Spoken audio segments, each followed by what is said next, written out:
उस मन को समझाओ, पागल किसी के जैसा मत बन, तू अपने जैसा बन जा, जीवन में आनंद ही आनंद बरसेगा। किसी के जैसा क्यों बनना? मैं नहीं सोचता मैं विद्यासागर जी बन जाऊं, क्यों बन जाऊं? मैं नहीं बन सकता। मैं नहीं सोचता आचार्य विद्यानंद बन जाऊं, मैं नहीं सोचता आचार्य देशभूषण हो जाऊं, मैं नहीं सोचता कि मैं आचार्य पुष्पदंत बन जाऊं। मैं लाख कोशिश कर लूं तो भी नहीं बन सकता हूं, और वो लोग भी कोशिश कर लें पुलक सागर बन जाएं तो वो भी नहीं बन सकते हैं। ध्यान रखना, जो जैसा है वो वैसा है। दूसरे जैसा बनने में जीवन को अशांत मत बनाओ, दूसरे के जैसा बनने में जीवन में पीड़ाएं अर्जित मत करो, जीवन को क्लांत मत बनाओ। हर व्यक्ति की अपनी अपनी उपयोगिता है। एक नाटक में जितने पात्र होते हैं ना, सभी पात्र एक सा रोल अदा थोड़ी करते हैं, और सभी पात्र एक सा रोल अदा करें तो फिर वह नाटक नाटक नहीं रह जाता है। ध्यान रखना, आपसे निवेदन है, जो पात्र जैसा है अपना रोल अदा करता है और दुनिया से विदा हो जाया कर। सबके रोल अलग, विलन का रोल अपना हुआ करता है, हीरो का रोल अपना हुआ करता है। सोचिए, विचार करिए, जो नाटक में मां बनती है उसका रोल अपना हुआ करता है। मान्यवर, कल देखा ना आपने 15 अगस्त को, हीरो कौन था जो मर गया? रो कौन रही थी? मां। नाटक तो हीरो के लिए था, हाईलाइट कौन हो गई? मां। बहुत अच्छा रोई, गजब। किसी का रोना भी तुम्हें अच्छा लगता है? ध्यान रखना है, सोचना है, आपको विचार करना है, मत बनिए। नारायण ने कृष्ण से, कर्ण ने एक दिन पूछा, कर्ण एक बहुत बड़े योद्धा हुए, दानवीर महाभारत में। कर्ण ने पूछा कि नारायण, एक बार अकेले बैठे थे दोनों, नारायण जरा ये बताओ, मैंने ऐसा क्या किया है अपने जीवन में कि मेरे पैदा होते ही मेरी मां ने मुझे छोड़ दिया, मेरा परित्याग कर दिया? कुंती ने एक पेटी में बंद करके नवजात शिशु को गंगा में छोड़ दिया था। मैंने ऐसा क्या किया नारायण? मुझे अवैध बच्चे का हक मिला, मुझे कहा गया ये जायज औलाद नहीं है। मैंने अपने जीवन में ऐसा क्या किया था नारायण? जरा ये बताओ कि जब मैं बड़ा हुआ तो द्रोणाचार्य ने मुझे अपने आश्रम में नहीं रखा। उनने कहा ये शूद्र पुत्र है, इसको मैं शिक्षा नहीं देता हूं। मेरी क्या गलती है नारायण कृष्ण? मुझे ऐसा जीवन क्यों मिला? द्रौपदी ने स्वयंवर में मेरा अपमान किया कि ये राजघराने का नहीं है, ये कुलीन व्यक्ति नहीं है। उस भरी सभा में मुझे द्रौपदी ने अपमानित किया। महाराज नारायण, ऐसा जीवन क्यों मिला मुझे? इसमें मेरी क्या गलती है? गलती तो माता पिता ने की थी, भोग मैं रहा हूं। नारायण, मैं आज संतप्त हूं, आज दुखी हूं, मुझे बताओ ऐसा जीवन मुझे क्यों मिला? नारायण कृष्ण ने कहा, मुझसे पूछते हो? हां मधुसूदन, हां केशव, बताओ। मैं वीर हूं, मैं योद्धा हूं, मैं दानी हूं, सब कुछ हूं, लेकिन मेरे मन में यह बात चुभती है, मैं शूद्र पुत्र कहलाया, मेरा अपमान नीचा कुल कह करके किया गया, मेरी योग्यता पर किसी ने ध्यान नहीं दिया, मेरी प्रतिभा को किसी ने नहीं देखा। शूद्र पुत्र, बड़ी सभाओं में, विद्वानों की सभाओं में शूद्र पुत्र कह करके मुझे लज्जित किया जाता रहा। मैं इस दर्द को कैसे भूल सकता हूं नारायण? कृष्ण ने कहा कि हे कर्ण, मुझे देख, मेरा जन्म जेल में हुआ है, तेरा तो फिर भी महल में हुआ था। मुझे देख, मैं जेल में पैदा हुआ। मुझे देखो कि कोई और मेरा दुश्मन नहीं था, मेरा मामा मेरा दुश्मन बना, कंस मेरा दुश्मन बना। देखो कर्ण, मेरी जिंदगी देखो, मेरे जन्म लेने से पहले ही मेरी मृत्यु की व्यवस्था कर दी जाती है। अभी मैं पैदा नहीं हुआ, मारने की तैयारियां शुरू हो जाया करती हैं। मुझे देखो कर्ण, मुझे भी तुम्हारी तरह नवजात शिशु को रात को 12 बजे भागना पड़ा, मां बाप से दूर होना पड़ा मुझे।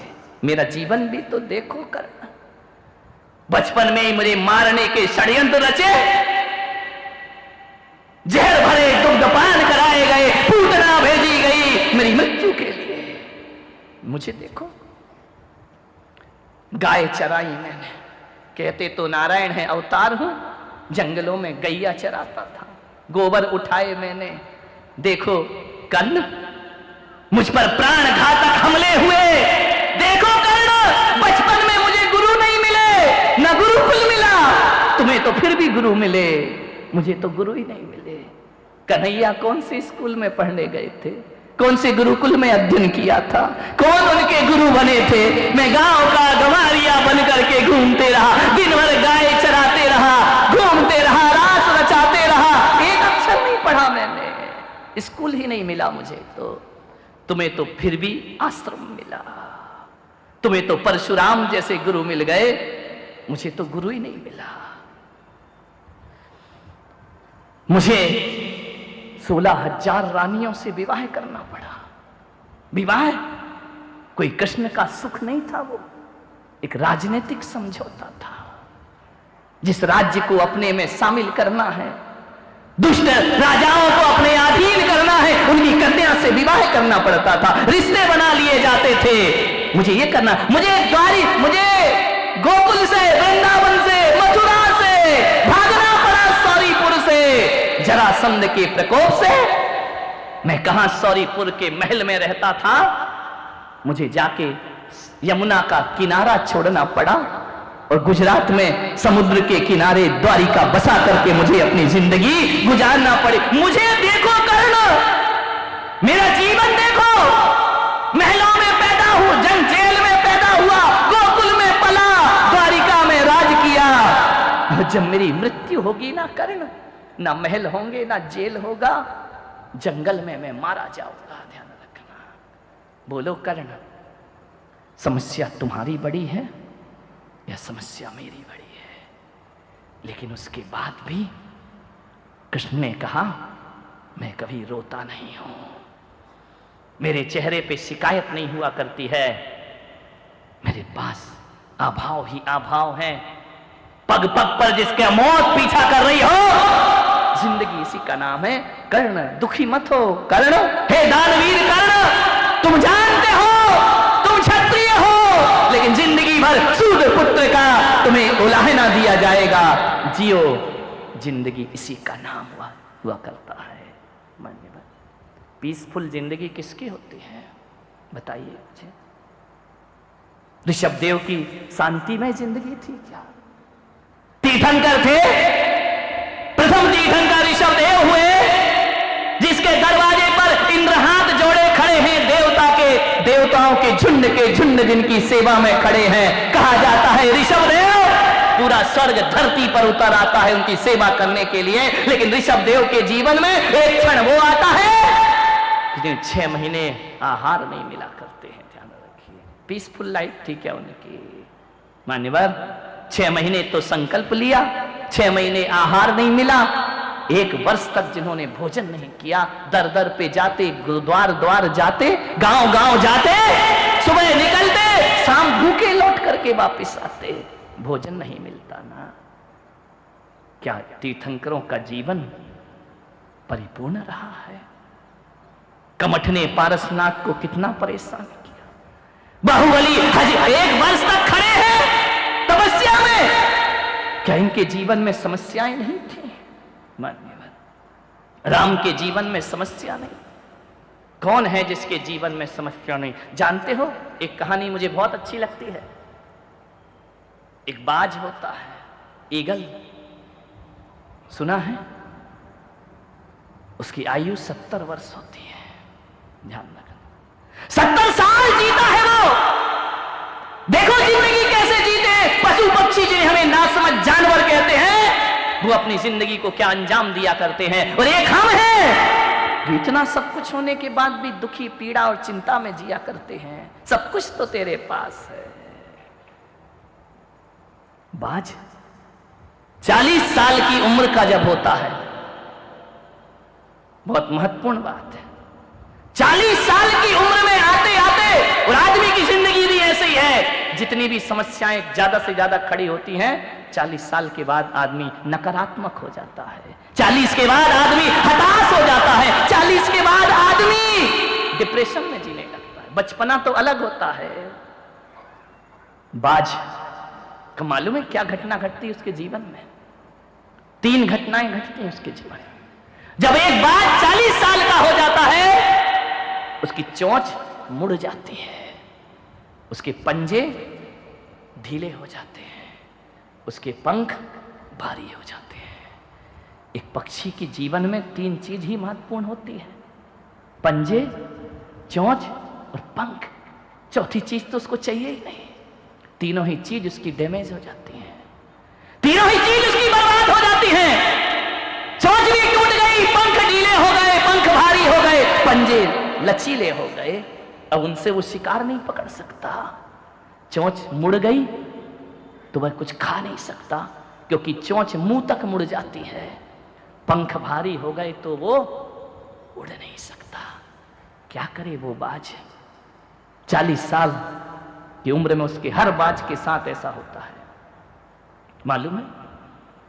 अब बाज के साथ 2 ही रास्ते बचते हैं, या तो वो शरीर का त्याग कर दे, मर जाए, या मरे हुए पशुओं का भोजन करे। किसी का छोड़ा हुआ, कौओं का छोड़ा हुआ, चील का छोड़ा हुआ जूठा भोजन करे। बाज जूठा भोजन नहीं करता है, ध्यान रखना। गिद्ध तो कर लेती है, गिद्धों का छोड़ा हुआ भोजन बाज करेगा। या फिर अपनी जिंदगी में कुछ बदलाव लेकर आए, उसे क्या चुनना चाहिए? मौत, जूठा अपमानित भोजन, या जिंदगी में परिवर्तन? सोचना है। आपके सामने भी 3 समस्या खड़ी होंगी, क्या चुनोगे आप? कभी कभी हताश हो जाते हो, सोचते हो मर जाए, कभी सोचते हो हमारी जिंदगी ऐसे ही जाएगी क्या? नहीं, बाज नहीं सोचता है। बाज के सामने 3 रास्ते हैं। वह पीड़ा चुनता है, दर्द चुनता है, मृत्यु नहीं चुनता। और तुम दर्द ज्यादा हो जाए तो तुम क्या चुनते हो? मृत्यु। बाज नहीं, बाज पीड़ा चुनता है। एक सुख का रास्ता, एक दर्द का रास्ता है, बाज ने दर्द का रास्ता चुना। और एक बात याद रखना, जिन जिन ने दर्द का रास्ता चुना वो संसार में आदर्श बन जाया करते हैं, वो संसार में पूज्य हो जाया करते हैं। दुनिया उन्हें भगवान कह करके पुकारा करती है। दर्द का रास्ता, जिंदगी दर्द ही है मेरे भाई, मैं दर्द हूं, दर्द ही रहूंगा। उल्टा सीधा कैसा भी पढ़ लो, मैं दर्द हूं, दर्द ही रहूं। दर्द सब उल्टा पढ़ो तो दर्द, और सीधा पढ़ो उल्टा सीधा, मुझे कैसा भी पढ़ लो, मैं दर्द हूं, दर्द ही रहूंगा। मान्यवर सोचना। भाई बाज दर्द चुनता है, वह बाज पीड़ा चुनता है, वह बाज मुसीबत चुनता है, और शहर से उड़ करके किसी दूर जंगल में किसी पेड़ पे जाके बैठ जाता है। मालूम है क्या करता है वो बाज? जाकर के किसी चट्टान से टकरा करके अपनी चोंच तोड़ता है। जो मुड़ गई थी उसे पत्थर में चोट कर करके 7 दिन में उसकी चोंच टूटती है, खून से लहूलुहान होता है। भाई बाज ध्यान रखना, लेकिन मृत्यु नहीं चुनता है, वो हताशा नहीं चुनता है, वो निराशा नहीं चुनता है, वह आस में जी रहा है, चोंच को तोड़ डालता है। एक बात याद रखना मान्यवर, जब वह चोंच तोड़ देता है, कई दिनों के बाद नई चोंच आती है। फिर वह चट्टानों से टकराकर अपने पंजे तोड़ता है। ध्यान रखिए, ऐसी मुसीबत तुम्हारे जीवन में आती है क्या कभी? पंजे तोड़ता है, वह पंजों को नोच देता है, तोड़ के रख देता है। धीरे धीरे नए पंजे आते हैं, पंजे आ गए नए, चोंच ना गई नई। मान्यवर अब पंखों का नंबर आता है, वह नई चोंच से अपने पंख उखाड़ कर फेंकता है। जितने भारी पंख हो गए उखाड़ कर बाज फेंक देता है, फिर नए पंख आते हैं। मालूम है इस प्रक्रिया में कितने दिन लगते हैं? 150 दिन लगते हैं, ध्यान रखिए। 1-2 दिन में ये कलम और गुलाब की कलम नहीं है कि आज काटे कल नया फूल आ गया। ये सब्जी भाजी नहीं है आज फूल तोड़ा कल नया खिल गया। 150 दिन कैसा संघर्ष करता है जीवन के लिए, कितनी पीड़ा चुनता है वह बाज अपने लिए। 150 दिन जब पूर्ण हो जाते हैं, जो बाज जिंदगी से हार रहा था आकाश की ऊंचाइयों में उड़ जाया करता है। इतनी ऊंचाई में उड़ता है, इतना आनंद बटोरता है, इतना सुखद जीवन होता है उसका। नई चोंच है, नए पंजे हैं, नए पंख हैं, नया जीवन है। छोड़ो कल की बातें, कल की बात पुरानी, नए युगों में लिखेंगे हम मिलकर नई कहानी। नया युग प्रारंभ हो गया, आनंद ही आनंद। ये पीड़ा, ये दर्द, एक बात याद रखना सूरत वालों, बिना दर्द के तो हमारा जन्म भी नहीं होता मेरे भाई। हर सुख का जन्म दर्द की कोख से हुआ करता है। जब तक जीवन में दर्द नहीं, जब दर्द नहीं था सीने में, तब खाक मजा था जीने में। दर्द तो होना ही, बिना दर्द के तो तुम्हारा जन्म नहीं हुआ है। किसका जन्म होता है बिना पीड़ा के? पीड़ाओं से मनुष्य का जन्म हुआ करता है, पीड़ाओं से मनुष्य की मौत हुआ करती है। मौत भी पीड़ा है, जन्म भी पीड़ा है। बीच का जीवन, बाज ने नई जिंदगी प्राप्त कर ली, ध्यान रखना। बड़े बड़े धनपतियों की औलाद जो पैसा कमा कमा के देते हैं ना, ऐसी औलादें होंगी जिनने 4 महीने में मेरे दर्शन भी नहीं किए होंगे। ऐसी औलादें होंगी जो मंदिर में धोख देने नहीं आते होंगे, जो कभी माला नहीं फेरते होंगे। ऐसी औलादें होंगी जिनके लिए तुमने दौलत कमाई है ना, वो मंदिर से दूर भागते होंगे। यदि दौलत के साथ साथ धर्म के संस्कार दिए होते ना, तो पंडाल तुम्हारे बच्चों से भर गया होता। ध्यान रखिए, विचार करिए। मंदिर में बूढ़े बूढ़े लोग थके थकाए, जिंदगी की चोट खाए, विचार करिए। एक बात याद रखना, मंदिरों को जवान करिए। औलाद को जवान तो सब कर लेते हैं, धर्म को जवान करने का पुरुषार्थ करिए अपने जीवन में। और धर्म जवान कब होता है? जब जवानी मंदिर में प्रवेश किया करती है। ध्यान रखिए। उस औलाद के लिए धन जोड़ रहे हो जो मंदिर नहीं आ सकता है, उस औलाद के लिए पैसा जोड़ रहे हो जो भगवान का भजन नहीं कर सकता है। ध्यान रखिए। कौन देगा संस्कार?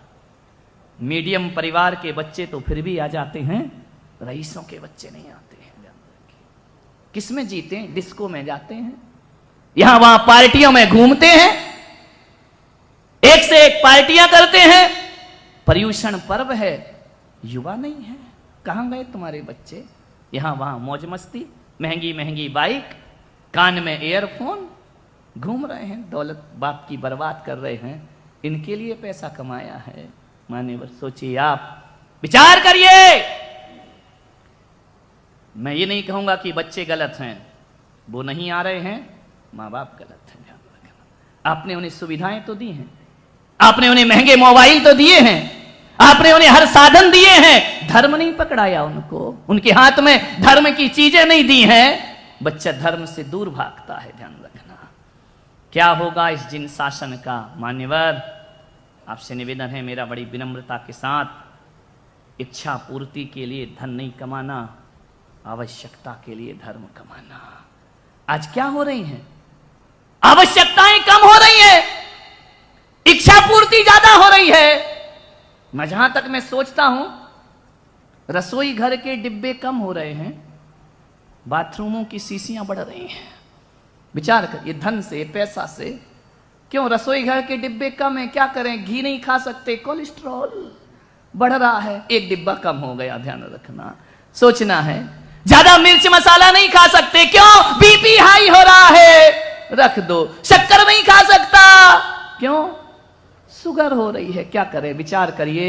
रसोई के डिब्बे कम हो रहे हैं, बाथरूमों के बढ़ रहे हैं। ऐसी महंगी महंगी शीशियां तुम्हारे बाथरूम में जाके देखना, ऐसा लगा है, ऐसा मजमा लगा रहता है, ऐसा लगता है ये बाथरूम है। या ये वाला प्रवचन नहीं करना?